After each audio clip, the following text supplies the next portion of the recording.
नमस्कार दोस्तों, core of books में आपका फिर से स्वागत है, जहां हम किताबों और प्रेरणादायक कहानियों के माध्यम से विकास और परिवर्तन की गहराई में जाते हैं।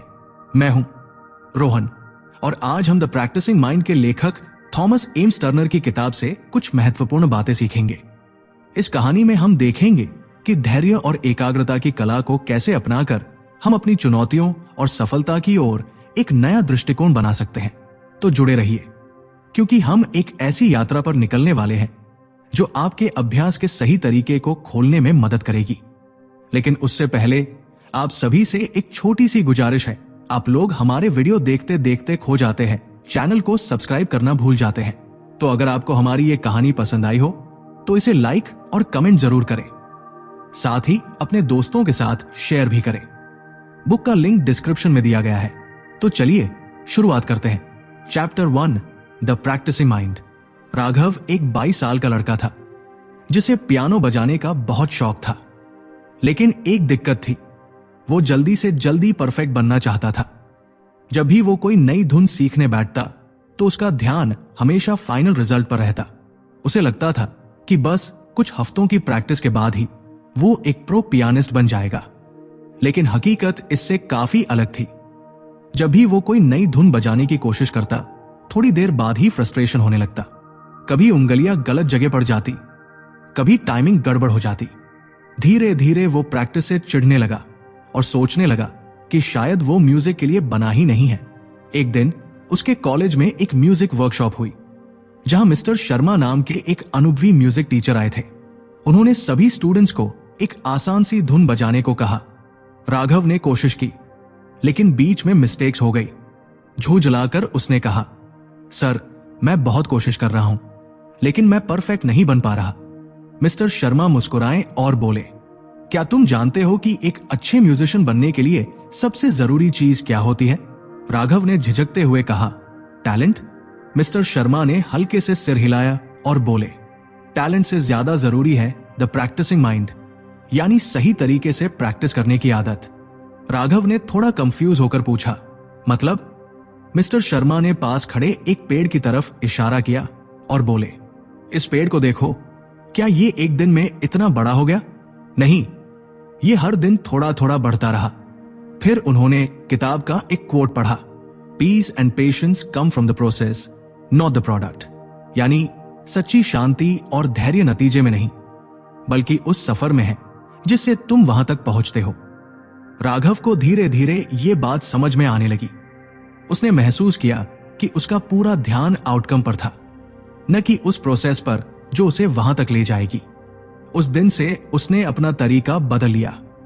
अब वो हर बार पियानो पर बैठते हुए इस बात का ध्यान रखता कि उसे सिर्फ छोटे छोटे इंप्रूवमेंट्स करने हैं। उसने मिस्टेक्स को फेलियर की तरह देखने के बजाय एक लर्निंग अपॉर्चुनिटी समझना शुरू कर दिया। धीरे धीरे उसका फ्रस्ट्रेशन कम होने लगा और वो प्रैक्टिस को ज्यादा एंजॉय करने लगा। अब वो हर दिन खुद में इंप्रूवमेंट देख पा रहा था और यही रियल सक्सेस थी। Chapter 2, process not product. Raghav अब पहले से थोड़ा काम महसूस कर रहा था, लेकिन उसके अंदर अभी भी एक सवाल था। अगर प्रोसेस पर फोकस करना इतना जरूरी है तो फिर प्रोग्रेस कैसे मेजर होगी? अगले दिन वो फिर से मिस्टर शर्मा से मिलने गया। उन्होंने उसे देखते ही पूछा, तो आज प्रैक्टिस कैसी रही? राघव ने कंधे उचकाए और बोला, अच्छी थी, लेकिन इंप्रूवमेंट बहुत स्लो लग रही है। मिस्टर शर्मा ने हल्के से सिर हिलाया और एक कागज पर 2 लाइनें खींची, एक बिल्कुल सीधी और दूसरी ऊपर नीचे जाती हुई। फिर उन्होंने पूछा, तुम्हें क्या लगता है रियल प्रोग्रेस कौन सी है? राघव ने सीधी लाइन की तरफ इशारा किया। मिस्टर शर्मा हंस पड़े और बोले, यही तो हमारी सबसे बड़ी गलती होती है। हम सोचते हैं कि प्रोग्रेस एक सीधी लाइन में होगी, लेकिन असल में ये हमेशा अप और डाउन जाती है। कभी हम बहुत अच्छा परफॉर्म करते हैं, कभी स्ट्रगल करते हैं, लेकिन जब तक हम प्रोसेस में बने रहते हैं तब तक इंप्रूवमेंट होती रहती है। फिर उन्होंने बुक से एक कोट पढ़ा, if your goal is to play a piece perfectly you will get frustrated, if your goal is to get better every time you play you will succeed. Raghav थोड़ी देर तक चुपचाप सोचता रहा। उसे समझ आया कि उसका फोकस हमेशा सिर्फ फाइनल परफॉर्मेंस पर था, इसीलिए उसे हर छोटी गलती परेशान कर रही थी। लेकिन अगर वो हर प्रैक्टिस सेशन में थोड़ा थोड़ा बेटर होने की कोशिश करे तो वो खुद को ज्यादा कॉन्फिडेंट और मोटिवेटेड महसूस करेगा। उस रात जब उसने फिर से पियानो पर प्रैक्टिस शुरू की तो इस बार उसका नजरिया बदला हुआ था। उसने एक सिंपल एक्सरसाइज चुनी और सिर्फ उस पर फोकस किया, बिना ये सोचे कि वो कब परफेक्ट बजेगी। धीरे धीरे उसने महसूस किया कि उसकी फिंगर्स ज्यादा स्मूथली मूव करने लगी। पहली बार उसे सच में प्रोसेस एंजॉय करने का एहसास हुआ। चैप्टर 3 दी 4S वर्ड्स। राघव की प्रैक्टिस अब पहले से बेहतर हो रही थी, लेकिन कभी कभी वो फिर से इम्पेशेंट हो जाता। उसे लगता कि वो काफी एफर्ट डाल रहा था, लेकिन अभी भी उसे अपने अंदर वो परफेक्शन नहीं दिख रही थी जो वो चाहता था। एक दिन जब वो फिर से फ्रस्ट्रेटेड महसूस कर रहा था, तब मिस्टर शर्मा ने उसे अपने पास बुलाया और बोले, आज मैं तुम्हें 4 खास शब्दों के बारे में बताऊंगा जो तुम्हारी ग्रोथ में बहुत बड़ा रोल निभाएंगे। राघव ने उत्सुकता से पूछा, कौन से 4 शब्द? मिस्टर शर्मा मुस्कुराए और बोर्ड पर 4 शब्द लिखे, simplify, small, short, slow. Simplify, चीजों को आसान बनाओ। जब भी तुम कोई नई चीज सीखते हो तो उसे जितना हो सके आसान बनाओ। राघव अक्सर बड़ी बड़ी धुनों को सीधा बजाने की कोशिश करता था, जिससे वो जल्दी ओवरवेल्म हो जाता था। अब उसने अपनी प्रैक्टिस को सिंप्लीफाई करने का फैसला किया। छोटी छोटी सेक्शंस में प्रैक्टिस करने लगा, जिससे सीखना ज्यादा मैनेजेबल हो गया। स्मॉल, छोटे छोटे स्टेप्स लो। एक बार में सब कुछ सीखने की कोशिश मत करो। हर दिन सिर्फ एक छोटी चीज पर ध्यान दो। राघव ने अब अपनी प्रैक्टिस रूटीन को छोटे छोटे टुकड़ों में बांट लिया। पहले सिर्फ राइट हैंड, फिर लेफ्ट हैंड और फिर दोनों को मिलाकर प्रैक्टिस करने लगा। शॉर्ट, प्रैक्टिस को छोटा रखो। एक बार में बहुत लंबी प्रैक्टिस यूजलेस होती है। अपने दिमाग को फ्रेश रखने के लिए छोटे छोटे सेशंस करो। पहले राघव रोज 1 घंटे की कंटिन्यूअस प्रैक्टिस करता था, लेकिन अब उसने 20 से 20 मिनट के सेशंस में प्रैक्टिस शुरू की। इससे उसकी एनर्जी और फोकस दोनों बेहतर हो गए। स्लो, धीरे करो, लेकिन सही करो। स्पीड बाद में आएगी, पहले प्रिसिशन जरूरी है। पहले वो तेजी से नोट्स बजाने की कोशिश करता था, लेकिन अब उसने इसे स्लो डाउन करके हर नोट को सही तरीके से बजाने पर ध्यान दिया। कुछ ही दिनों में उसने महसूस किया कि उसकी एक्यूरेसी पहले से काफी बेहतर हो रही थी। इसके बाद मिस्टर शर्मा ने किताब का एक कोट पढ़ा, slowing down does not mean less progress, it means better progress. Raghav को यह सुनकर लगा कि वो अब तक कितनी गलत अप्रोच के साथ प्रैक्टिस कर रहा था। अब उसे समझ आया कि असली ग्रोथ तब होती है जब हम पेशेंस रखते हैं और हर चीज को सही तरीके से सीखते हैं। उस दिन के बाद से राघव की प्रैक्टिस का तरीका पूरी तरह बदल गया। अब वो प्रोसेस को ज्यादा एंजॉय करने लगा और उसकी स्किल्स भी तेजी से इंप्रूव होने लगी। Chapter 4 presence and awareness. Raghav की प्रैक्टिस अब पहले से काफी बेहतर हो रही थी, लेकिन एक चीज अभी भी बाकी थी। उसका ध्यान कभी कभी वांडर कर जाता था। जब भी वो पियानो बजाने बैठता तो उसका दिमाग कभी आने वाले परफॉर्मेंस के बारे में सोचने लगता, कभी कंपैरिजन करने लगता कि दूसरे उससे कितने बेहतर बजाते हैं। इसी उलझन के साथ वो फिर से मिस्टर शर्मा के पास गया और बोला, सर, जब मैं प्रैक्टिस करता हूं तो मेरा ध्यान भटक जाता है। कभी मैं फ्यूचर के बारे में सोचने लगता हूं, कभी किसी और चीज पर ध्यान चला जाता है। इससे बचने का कोई तरीका है? मिस्टर शर्मा मुस्कुराए और बोले, तुम्हें अपने प्रेजेंट में रहना सीखना होगा। जब तुम्हारा ध्यान पूरी तरह से उस काम में होगा जो तुम कर रहे हो, तभी असली इंप्रूवमेंट होगी। राघव ने उत्सुकता से पूछा, लेकिन यह कैसे पॉसिबल है? बी प्रेजेंट, सिर्फ इस पल में रहो। मिस्टर शर्मा ने एक ग्लास ऑफ वाटर उठाया और बोले, अगर मैं इस ग्लास को पकड़ कर रखूं और यह सोचूं कि इसे 1 घंटे तक पकड़ कर रखना है तो क्या होगा? राघव ने जवाब दिया, हाथ दुखने लगेगा।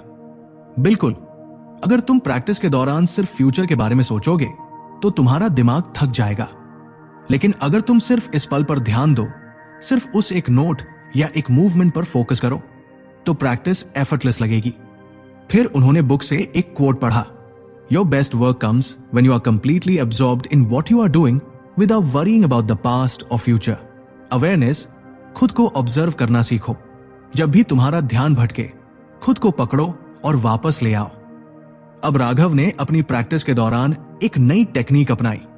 जब भी उसका ध्यान भटकता, वो खुद से पूछता, अभी मेरा ध्यान कहाँ है? क्या मैं सिर्फ बजा रहा हूं या मैं सच में सुन भी रहा हूं? धीरे धीरे उसने महसूस किया कि जब वो पूरे ध्यान से प्रैक्टिस करता था तो उसकी मिस्टेक्स भी कम होती थी और उसे ज्यादा प्रोग्रेस महसूस होती थी। उस रात जब उसने फिर से पियानो पर प्रैक्टिस की तो उसने एक बड़ा बदलाव देखा। अब वो हर नोट को महसूस कर रहा था, उसकी हर मूवमेंट पर उसका पूरा ध्यान था। वो बस प्रैक्टिस नहीं कर रहा था, वो म्यूजिक के साथ जुड़ रहा था। Chapter 5 resistance. राघव की प्रैक्टिस में अब एक नई कंसिस्टेंसी आ गई थी। वो अपने नोट्स पर ध्यान देता और स्मॉल स्टेप्स में प्रोग्रेस करता, लेकिन फिर भी कुछ था जो उसे अंदर से खा रहा था, रेजिस्टेंस।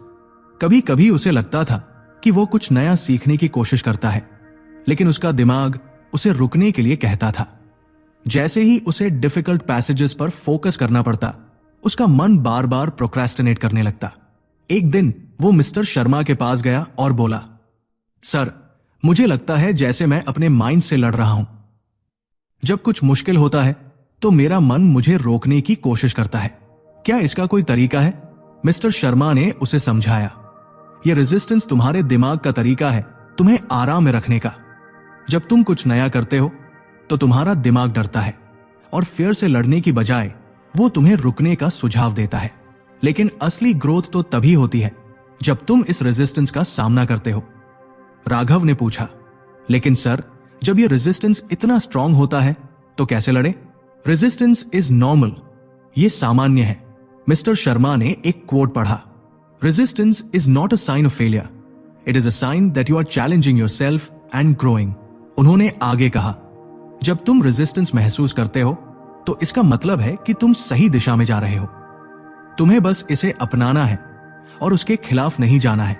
रेजिस्टेंस को पहचानो, लेकिन इसे अपने ऊपर हावी मत होने दो। फील द रेजिस्टेंस, इसे महसूस करो। जब तुम रेजिस्टेंस महसूस करो तो उसे बिना डर के महसूस करो और फिर अपने नेक्स्ट स्टेप पर ध्यान दो। राघव ने यह सलाह अपनाने का फैसला किया। जब भी वो मुश्किल पैसेजेस पर आता और उसका मन उसे छोड़ने के लिए कहता, वो अपनी सांस को शांत करता और सोचता, यह रेजिस्टेंस एक अवसर है, इसे पार करने से मैं और बेहतर बनूंगा। धीरे धीरे उसने महसूस किया कि जब वो रेजिस्टेंस का सामना करता था तो उसकी कॉन्फिडेंस भी बढ़ती थी। पहले के मुकाबले वो ज्यादा कंफर्टेबल होने लगा था और उसे अब समझ में आने लगा था कि जो सबसे मुश्किल होता है वही सबसे रिवॉर्डिंग होता है।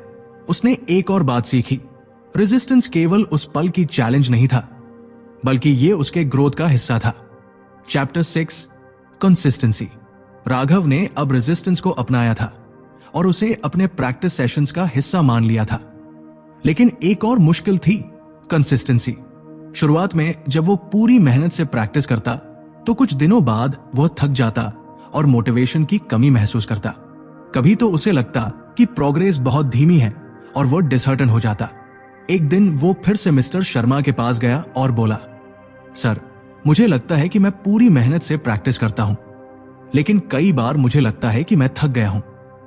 कंसिस्टेंसी बनाए रखना बहुत मुश्किल होता है। मिस्टर शर्मा मुस्कुराए और बोले, यह बहुत सामान्य है राघव। तुम्हारा दिमाग उस मोमेंट पर सिर्फ मोटिवेशन चाहता है, लेकिन असली सफलता तो कंसिस्टेंसी में है। कंसिस्टेंसी इसकी निरंतरता है सफलता की कुंजी। मिस्टर शर्मा ने उसे एक कहानी सुनाई। एक बार एक छोटे से गांव में एक किसान था। उसने खेतों में काम करने के लिए रोज सुबह जल्दी उठकर अपनी दिनचर्या बनाई। एक दिन उसने सोचा, आज थोड़ी देर से उठता हूं, आज थोड़ा आराम कर लेता हूं। लेकिन फिर उसने खुद से कहा, अगर आज आराम करूंगा तो कल काम करने का मन नहीं करेगा। और उसने हर दिन उसी समय काम किया। महीनों बाद उस किसान के खेत सबसे हरे भरे और फलदार हो गए थे। क्यों? क्योंकि उसने कंसिस्टेंट एफर्ट दिया था, एक दिन में नहीं बल्कि हर दिन। राघव ने ध्यान से सुना। मिस्टर शर्मा ने फिर एक कोट पढ़ा, consistency is the key to mastering anything, the small consistent efforts compound over time and lead to mastery. Small, regular efforts, छोटे, नियमित प्रयास। मिस्टर शर्मा ने कहा, देखो राघव, हर दिन 5 मिनट की प्रैक्टिस महीने के बाद 5 घंटे की तरह असर करेगी।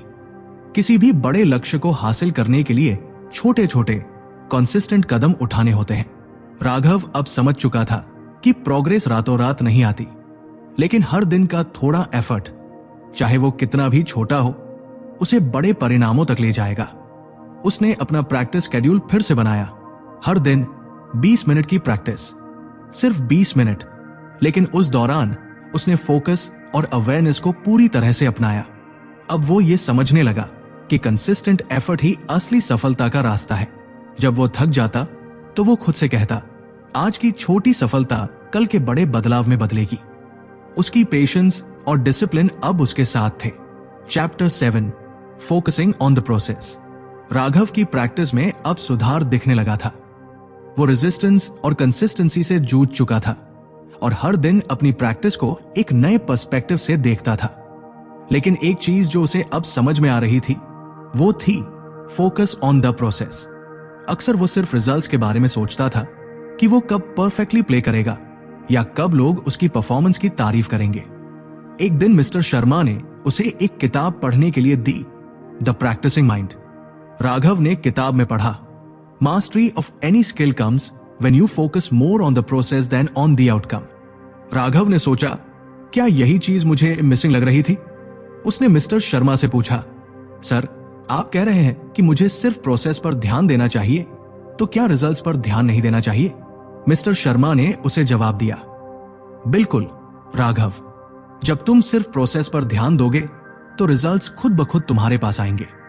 जो लोग रिजल्ट्स पर ध्यान देते हैं वे जल्दी थक जाते हैं, लेकिन जो प्रोसेस को एंजॉय करते हैं उन्हें कभी हार नहीं मिलती। दी प्रोसेस इज दी गोल, प्रक्रिया ही लक्ष्य है। मिस्टर शर्मा ने कहा, तुम अपनी पियानो प्रैक्टिस को किसी डेस्टिनेशन की तरह न देखो जहां पहुंचने पर तुम कुछ पा सको, बल्कि उसे एक जर्नी समझो जिसमें हर दिन तुम्हारा फोकस सिर्फ उस दिन की प्रैक्टिस पर होना चाहिए। अगर तुम इसे एंजॉय करोगे तो तुम पूरे रास्ते में बहुत कुछ सीख पाओगे। राघव अब प्रोसेस को अपने गोल के रूप में देखता था। वो अब सिर्फ अगले स्टेप पर ध्यान देता, कैसे एक नया नोट बजाना है, कैसे उसके हाथ मूवमेंट में फ्लूइडिटी लानी है। एम्ब्रेस द जर्नी, यात्रा को अपनाओ। राघव ने खुद से वादा किया कि वो प्रैक्टिस के हर हिस्से को, चाहे वो सिंपल स्केल्स हो या कॉम्प्लेक्स पीसेस, पूरी अवेयरनेस और पेशेंस के साथ करेगा। पहले वो केवल रिजल्ट के लिए बजाता था, लेकिन अब वो एक्सपीरियंस का हिस्सा बनने लगा था। वो समझने लगा कि असली खुशी तो जर्नी में ही है। उसने क्वोट को याद किया, the journey is the reward, not the destination. Raghav अब प्रैक्टिस को एक तरीका समझने लगा जिससे वो हर दिन कुछ नया सीख सके। वो सिर्फ अपने पियानो स्किल्स पर नहीं, बल्कि अपनी माइंडसेट पर भी काम कर रहा था। अब उसकी फोकस सिर्फ उस पल पर था और उसने हर नोट में खुशी ढूंढी। अब वो प्रोसेस को अपनाकर अपनी यात्रा का आनंद लेने लगा था। Chapter 8, trusting the process. Raghav अब पियानो प्रैक्टिस को एक यात्रा के रूप में देखता था जिसमें वो हर दिन कुछ नया सीखता था। लेकिन कभी कभी उसके अंदर एक सवाल उठता, क्या ये सब सही दिशा में जा रहा है? क्या वो सच में मास्टरी की ओर बढ़ रहा है? कभी वो सोचता, क्या मैं सही काम कर रहा हूं? क्या मेरी एफर्ट्स का कोई असर हो रहा है? एक दिन वो मिस्टर शर्मा से मिला और बोला, सर, अब मेरी प्रैक्टिस में कंसिस्टेंसी और फोकस है, लेकिन कभी कभी मुझे लगता है कि मैं प्रोग्रेस नहीं कर रहा हूं। क्या मुझे ट्रस्ट करना चाहिए कि मैं सही रास्ते पर हूं? मिस्टर शर्मा ने उसे शांत किया और कहा, राघव, यही सबसे बड़ा सवाल है जो हर किसी को एक दिन पूछना पड़ता है। क्या तुम प्रोसेस पर विश्वास करते हो? असल में जब तुम प्रोसेस पर विश्वास करने लगते हो तो ही असली ग्रोथ शुरू होती है। मिस्टर शर्मा ने राघव को एक कोट पढ़ा, trust the process and the results will come, patience and faith in the process will guide you towards mastery. उन्होंने आगे कहा, देखो, जब तुम्हें अपना एफर्ट पूरी तरह से फोकस करना होता है तो तुम्हें यह विश्वास रखना होता है कि यह सब सही दिशा में जा रहा है।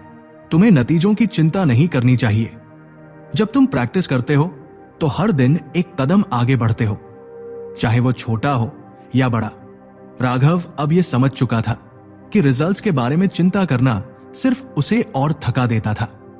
वो अब हर दिन की प्रैक्टिस पर फोकस करता और अपने एफर्ट्स को पूरी तरह से उस पल में समर्पित करता।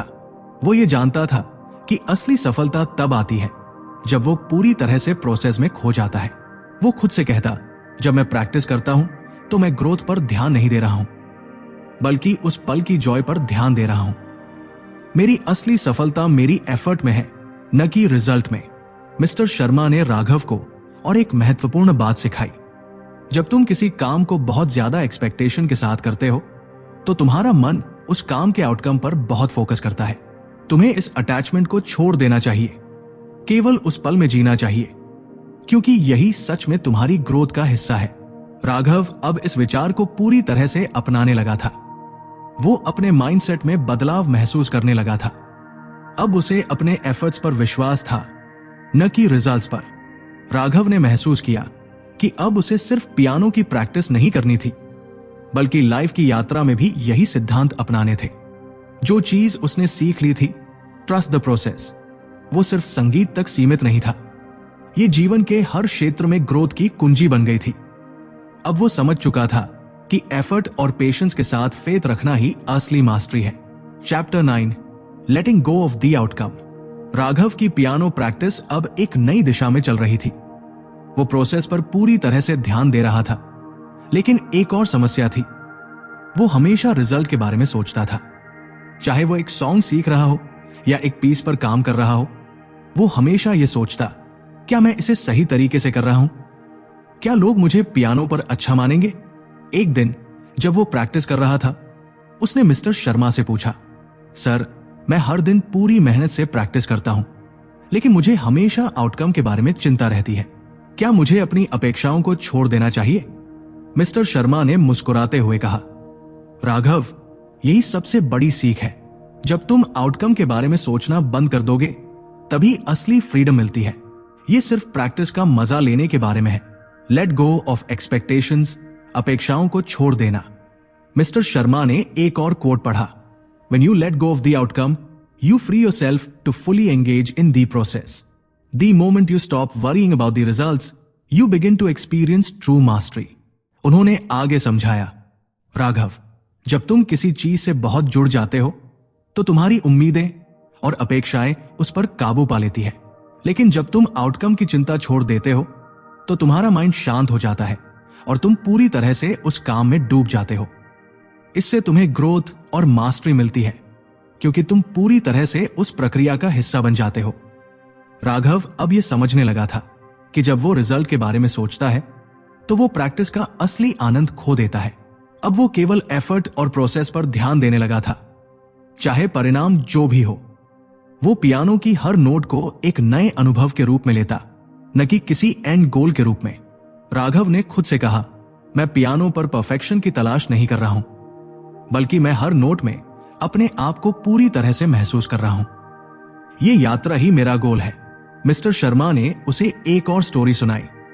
एक बार एक कलाकार था जिसने अपनी कला को केवल प्रोसेस के रूप में देखा। वो अपनी पेंटिंग को कभी परफेक्शन की ओर नहीं बढ़ाता था, बल्कि हर स्ट्रोक में वो खुद को व्यक्त करता था। धीरे धीरे उसकी आर्ट में इतनी ब्यूटी आ गई कि लोग उसकी कलाकृतियों की तारीफ करने लगे। लेकिन उस कलाकार को कभी इस बात की परवाह नहीं थी, क्योंकि उसका ध्यान हमेशा उस पल में होता था जहां वह काम कर रहा था। राघव ने अब यह महसूस किया कि मास्टरी का मतलब सिर्फ परफेक्शन नहीं होता। असली मास्टरी तो प्रोसेस में आनंद लेने और पूरी तरह से उसमें डूब जाने में है। अब वो समझ चुका था कि रिजल्ट्स की चिंता करने से वो सिर्फ अपनी एफर्ट्स को कमजोर करता है। अब वो प्रैक्टिस को अपनी जर्नी समझता था और आउटकम को छोड़कर प्रोसेस का आनंद लेता था। Chapter 10, surrendering to the process. Raghav अब पूरी तरह से पियानो प्रैक्टिस में खो चुका था।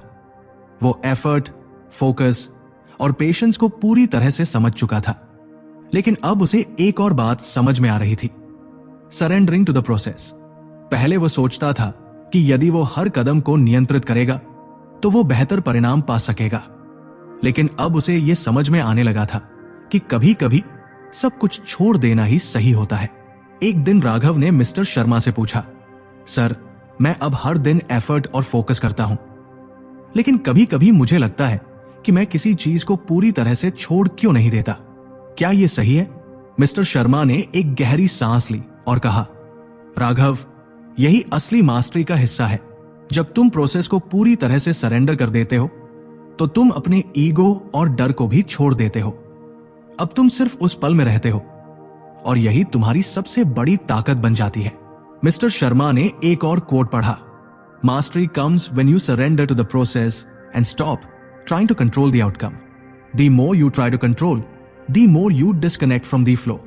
राघव अब समझने लगा था कि जीवन में सबसे बड़ी फ्रीडम तब आती है जब आप प्रोसेस में खो जाते हैं और परिणाम से खुद को अलग कर लेते हैं। वो अब पियानो के हर नोट को बिना किसी दबाव के बजाने लगा था। वो जानता था कि मास्टरी कभी न खत्म होने वाली यात्रा है और यही यात्रा ही सबसे अधिक रिवॉर्डिंग है। राघव ने अब इस विचार को अपनाया कि जीवन में कुछ भी निश्चित नहीं है। जब तक वो खुद को हर पल में डूबने की अनुमति देता, तब तक वो सही दिशा में बढ़ रहा था। अब उसे पियानो प्रैक्टिस के बारे में कोई तनाव नहीं था। वो जानता था कि वो कभी भी परफेक्ट नहीं हो सकता, लेकिन उसे अब कोई फर्क नहीं पड़ता था। सरेंडर करने से उसे शांति और आत्मविश्वास मिल रहा था। मिस्टर शर्मा ने राघव से कहा, राघव, जब तुम कुछ हासिल करने के बजाय उसे स्वीकार करते हो तो तुम उस चीज के साथ पूरी तरह से जुड़ जाते हो। यह सरेंडर की शक्ति है जो तुम्हें असली मास्टरी दिलाती है। राघव अब पियानो पर उतना ही आनंद लेता था जितना उसने कभी सोचा नहीं था। वो जानता था कि वो जर्नी का हिस्सा है और उसने अपनी मेहनत पर विश्वास करना शुरू कर दिया था। वो प्रैक्टिस में पूरी तरह से एंगेज था, बिना किसी डर या एक्सपेक्टेशन के। राघव ने खुद से कहा, मैं सिर्फ प्रोसेस का हिस्सा हूं और यही मेरी सफलता है। परिणामों के बारे में सोचने का अब कोई मतलब नहीं है, क्योंकि हर दिन का एफर्ट खुद में मूल्यवान है। राघव ने समझ लिया था कि असली मास्टरी तब आती है जब आप कंट्रोल को छोड़कर पूरी तरह से प्रोसेस के साथ जुड़ जाते हैं। ये कोई एक डेस्टिनेशन नहीं है, बल्कि एक निरंतर यात्रा है जहां हर कदम एक नए अनुभव की ओर ले जाता है। वो अब हर नोट, हर मूवमेंट और हर प्रैक्टिस सेशन को पूरी तरह से एक्सपीरियंस करता था, बिना किसी प्रेशर के। आज के कोर ऑफ बुक्स के इस एपिसोड में हमारे साथ जुड़ने के लिए धन्यवाद। मुझे उम्मीद है कि इस कहानी ने आपको यह सिखाया कि परिणाम से ज्यादा प्रक्रिया पर ध्यान देना कितना महत्वपूर्ण है। अगर आपको यह वीडियो पसंद आया हो तो लाइक करें, इसे उन दोस्तों के साथ शेयर करें जो इसे पसंद कर सकते हैं और हमारे चैनल को सब्सक्राइब जरूर करें। मैं हूं रोहन और याद रखें, असली विकास तभी होता है जब हम यात्रा को अपनाते हैं। Thanks for watching, stay motivated and keep designing your life. Until next time, take care.